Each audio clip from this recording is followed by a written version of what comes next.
Bonjour à tous. Dans cette partie de notre formation, nous allons voir comment configurer un portail captif sur pfSense.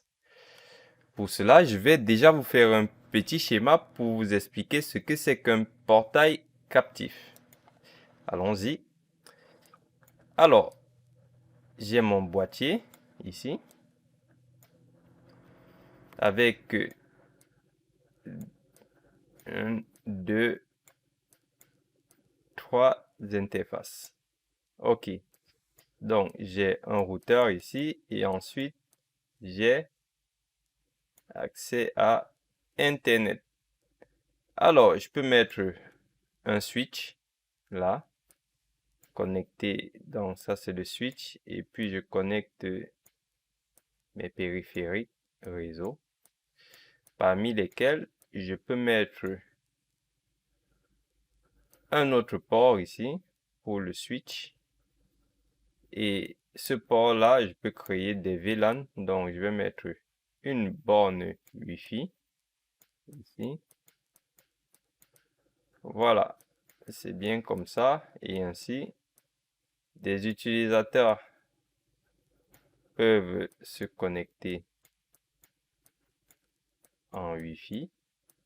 Donc, ici, ils peuvent se connecter en Wi-Fi. Voilà, donc le flux va faire comme ça. Hop, il va aller là et il ira sur Internet.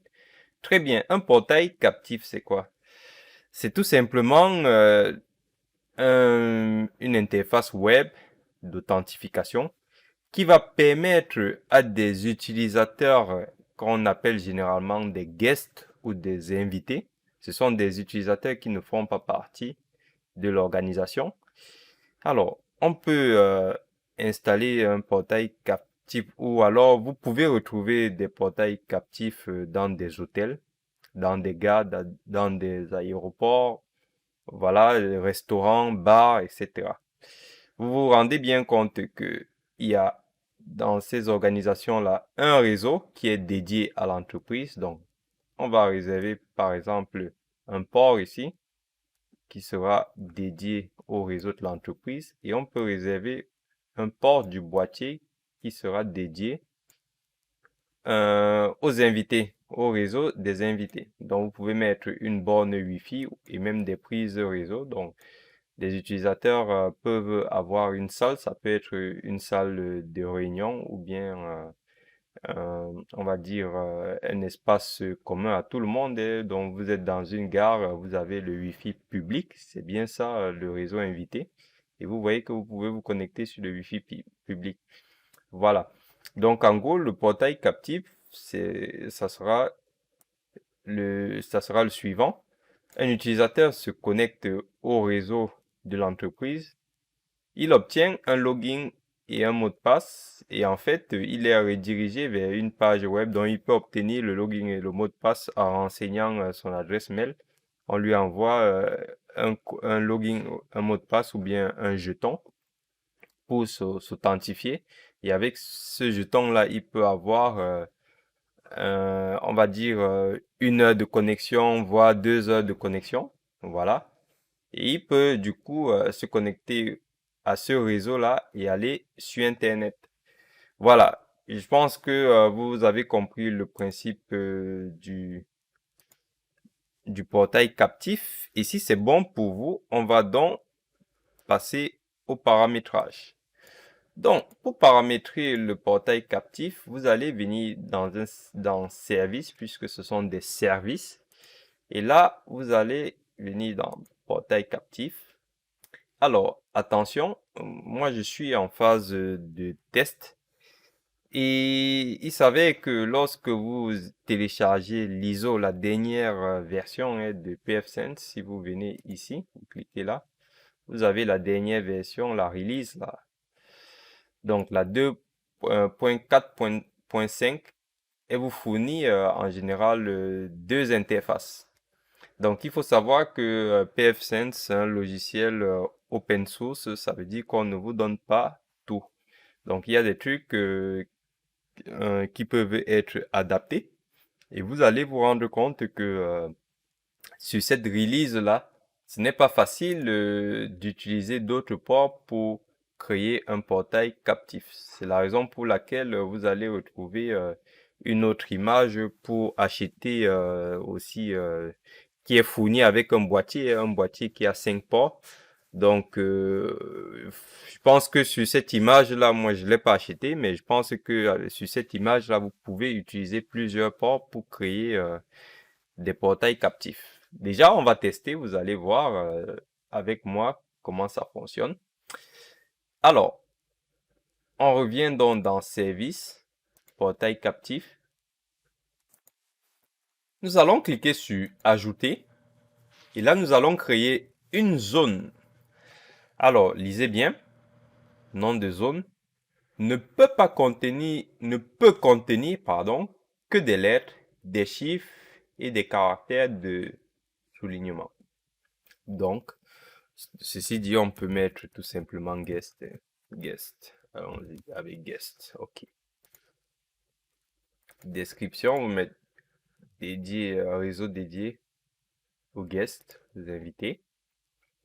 Alors, lisez bien ici. N'oubliez pas d'activer le serveur DHCP sur la même interface que le portail captif. Assurez-vous que les valeurs par défaut maximales du bail est plus grande que celle du hard time out référencé dans cette page. OK. Donc, pardon, il faut déjà activer.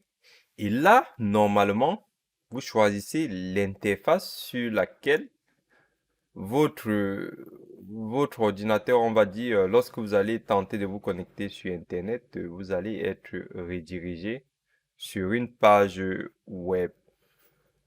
Normalement, ça se configure et on peut configurer la redirection, mais bon, on verra ça plus tard. Mais on va déjà faire ça de manière basique. Voilà. Alors, le nombre maximal de connexions simultanées, c'est tout simplement si un utilisateur utilise deux PC. Vous pouvez l'identifier avec sa session et vous pouvez savoir que le firewall peut savoir qu'il est connecté sur deux machines différentes puisqu'il va voir les adresses MAC et les adresses IP différentes, mais il va voir que l'ID session est la même. Donc pour limiter ça, parce que comme c'est un réseau invité, il ne faut pas que les gens abusent, on va dire. Il ne faut pas que les gens viennent dessus pour télécharger des trucs, voilà, autant de trucs. Donc il faut quand même mettre des restrictions. Donc, durée d'inactivité, si vous voyez qu'une personne est connectée mais qu'elle ne fait rien, vous mettez un timeout, une durée, donc on va dire 10 minutes. Ensuite, le timeout, vous pouvez mettre à 30 minutes, comme s'il le déconnecte complètement. Alors, au niveau du trafic de quota, vous pouvez mettre 1024. Donc, ça fait, voilà, 1024 mégabits. Voilà, ça fait du 1 giga. Ensuite, vous laissez les adresses MAC, tout ce qui est adresse MAC, on ne filtre pas. Ensuite, vous pouvez activer une fenêtre contextuelle de déconnexion. Voilà. Là, vous pouvez laisser par défaut. Après l'authentification, normalement, vous pouvez mettre une page de redirection. Et là, vous pouvez du coup faire une redirection pour des adresses MAC bloquées. Donc, si vous détectez un PC avec une MAC adresse qui est fichée, vous pouvez faire une redirection vers une page. Bon, ça, on n'a pas besoin.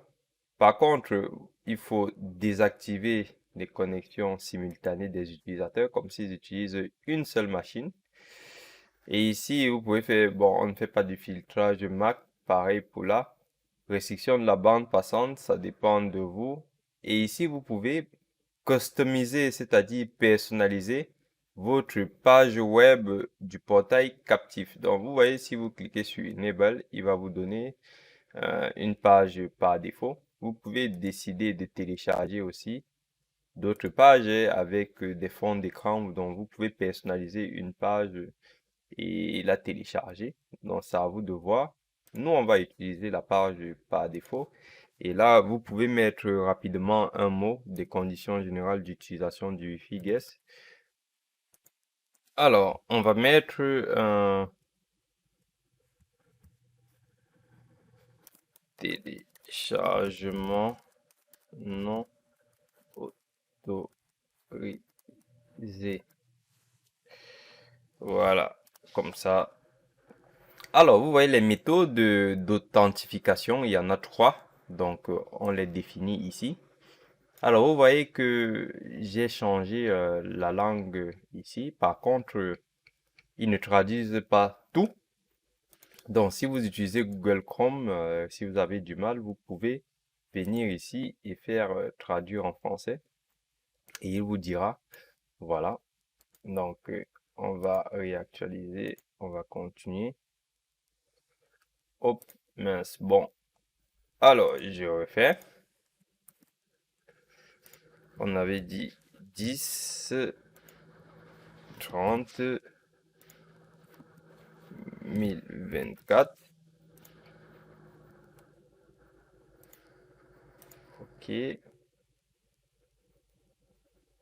Donc, on n'avait pas activé, on a dit téléchargement non autorisé. OK. Alors, donc, moi, je vais choisir la première. Ça signifie que vous allez créer des utilisateurs en local. Vous choisissez bien la base de données locale ici. Alors, il peut y avoir une deuxième authentification. Pour cela, vous devez aussi sélectionner la base de données locale. Alors, si vous sélectionnez ça, vous aurez sur la page web du portail captif, on vous demandera deux fois le login et le mot de passe. Donc, choisissez bien un. Alors, et authentification des utilisateurs, non. Vous choisissez non. Voilà. Alors, je fais un truc. OK. Donc, c'est bien ça. Il y a bien un problème de traduction. Alors, donc, je valide. Une fois que je valide, je peux venir ici dans Services et je peux voir les services qui sont démarrés. Ceci dit, si vous avez un souci sur le portail captif, vous pouvez arrêter le service et le redémarrer. Et si vous voulez retourner dans la configuration, vous venez ici et vous voyez que là, vous pouvez voir le statut relié. Et ici, vous avez les journaux, donc pour voir ce qui s'est passé. Vous voyez ici, le configuring, tout ça, voilà. On va voir ça pour débugger. Très bien. Vous avez aussi les IPsec, voilà, ça ce sont les journaux, mais on verra les journaux plus tard. Ok, donc maintenant, si on revient sur les services, le portail captif, alors vous constatez bien que l'interface donc qui va pointer sur le portail captif, c'est bien l'interface guest. Donc soyez bien attentifs ici et vous allez voir ce qui se passe. Ok, donc on revient dans les services et là qu'est-ce qu'on vous dit, le message vous disait, il vous disait pour le portail captif, vous voyez qu'on a créé une autre interface qui s'appelle guest et nous avons configuré donc un pool DHCP avec des DNS de Google. Du coup, vous avez la passerelle ici. Ceci dit, lorsque un utilisateur va se connecter sur un port du switch connecté au firewall, donc connecté sur l'interface guest. Alors, si vous voulez, je peux vous refaire le dessin de ce que je veux faire.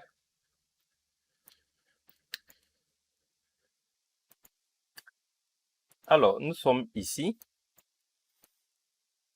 Le scénario aujourd'hui, moi j'ai trois ports, dont un port WAN qui va aller sur Internet, un port LAN pour le réseau privé de l'entreprise et ensuite un autre port que j'ai appelé guest pour le réseau invité. Donc je prends un switch, je branche là, je mets une borne Wi-Fi ici pour ceux qui vont se connecter en Wi-Fi et puis je mets des prises réseau ici ou d'autres PC. Voici c'est ça que je suis en train de faire. Du coup, tous les utilisateurs qui vont se connecter sur ce suite-là auront une adresse de la plage 192.168.x/24. C'est ça qu'on est en train de faire. Donc, si je reviens là, j'ai configuré le serveur DHCP, donc tout ça c'est bon. Prenons maintenant une machine de test. Hop.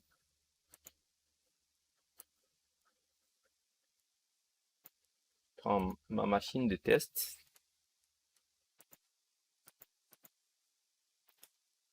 Et donc, vous pensez bien à changer la VMnet ici.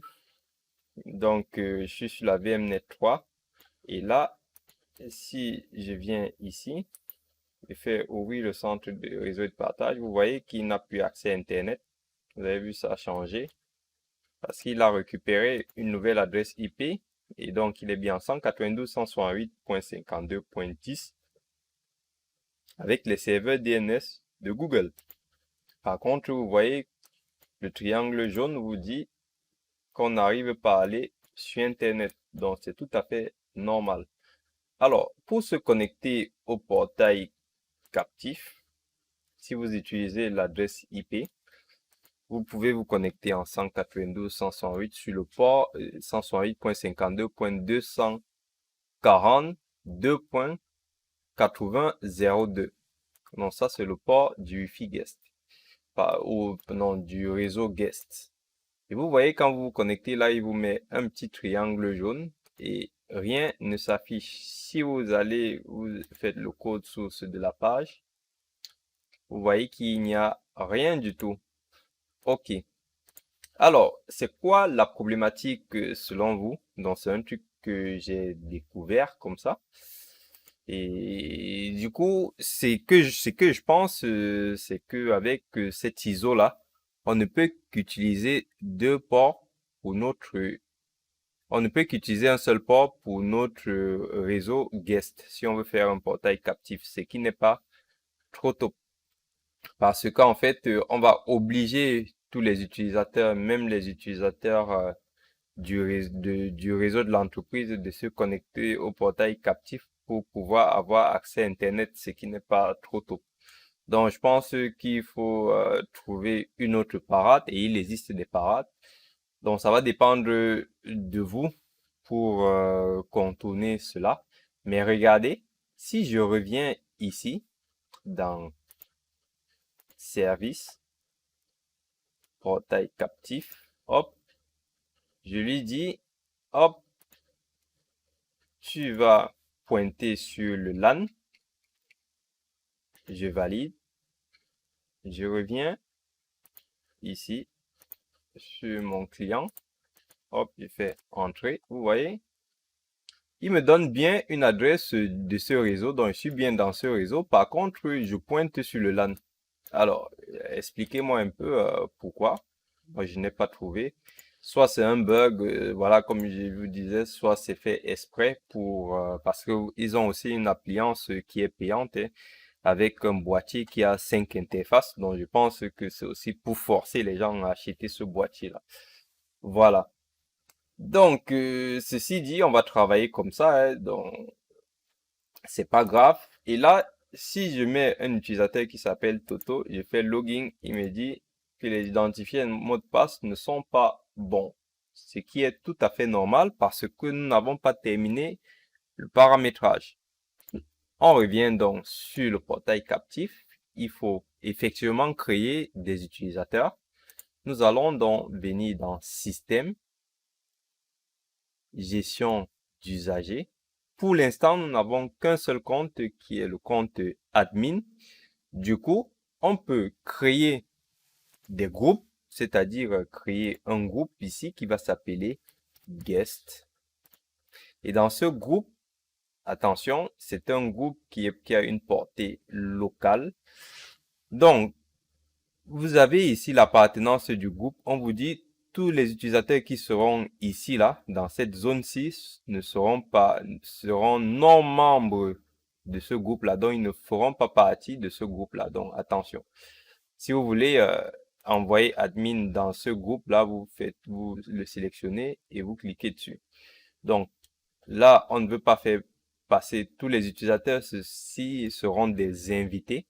Donc, on va juste créer le groupe, on fait enregistrer et ce n'est pas terminé. On peut donner directement des droits ici et tous les utilisateurs qui seront dans ce groupe hériteront de ces droits. Du coup, si je viens ici, donc il faut d'abord créer le groupe ressorti et ensuite rentrer et venir ajouter les droits. Donc, on fait ajouter et ici, vous voyez quoi? Vous voyez utilisateur service, connexion au portail captif. Donc, vous faites ça, vous enregistrez. Maintenant, tout est enregistré. Je refais encore, voilà. Tout est enregistré. Vous pouvez maintenant venir dans le menu utilisateur et créer l'utilisateur. Donc, on va appeler cet utilisateur Toto. On va mettre un mot de passe simple. Très bien, on va l'appeler Toto Petite Mimore. Alors, on dit que son compte n'expire pas, de toute façon. Et ensuite, vous voyez les groupes d'appartenance. Du coup, moi, je veux que ce soit uniquement un utilisateur du groupe guest. Donc, je le déplace là dans le membre de guest. OK, j'enregistre. Alors, pour être sûr, parce qu'on peut parfois mettre un utilisateur et on voit qu'il n'a pas hérité des droits, ça peut arriver. Pour être sûr, ce que je fais, c'est que je viens quand même vérifier ici l'héritage et je vois bien qu'il a hérité des droits pour se connecter au portail captif. Donc, ça, c'est bon. Si ce n'était pas le cas, parce que vous pouvez aussi créer des utilisateurs sans créer des groupes. Et si c'est le cas, vous créez d'abord l'utilisateur, vous sortez et puis vous revenez dans la modification de l'utilisateur et vous lui donnez les droits. OK. Maintenant, notre utilisateur est créé. On peut revenir ici. On va dire Toto. Là, on valide. Et regardez, il vous dit, vous êtes connecté. Et du coup, la redirection n'a pas fonctionné avec www.titmimor.fr. Je ne sais pas pourquoi. Mais vous voyez que si vous tapez Google, vous tapez n'importe quoi, Yahoo. Hop. Vous voyez maintenant que vous avez accès. Et regardez ici, c'est passé. Donc le triangle jaune a disparu. Voilà. Voilà comment vous pouvez donc créer un portail captif de manière simple. J'espère que vous avez compris le mécanisme. Alors, vous voyez que c'est pas joli de donner des adresses IP à des utilisateurs pour qu'ils s'authentifient. Donc normalement, on masque cela avec un nom de domaine et ensuite toujours penser aussi au numéro de port. Et donc pour cela, il faut créer un certificat. Donc c'est ce que nous allons voir pour la prochaine fois. Et aussi, vous avez aussi la possibilité de créer des pages d'authentification, hein, parce que il faut savoir que PFSense c'est open source, on peut faire tout ce qu'on veut. Donc on peut créer du code PHP avec une jolie page, comment on dit ça, un background derrière. Et puis voilà, créer une page de redirection, c'est-à-dire lorsque les utilisateurs vont taper par exemple google.fr, s'ils ne sont pas authentifiés, au lieu que ça mette une page d'erreur, ça redirige directement sur la page du portail. Donc c'est aussi possible de faire cela.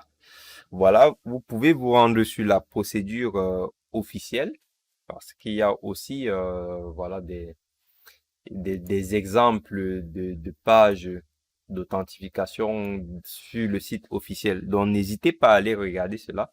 Je vous laisse dans le soin d'aller fouiller et de découvrir comment est-ce qu'on peut le faire. Si vous n'arrivez pas, mettez-moi vos questions en commentaire et on traitera ces sujets-là.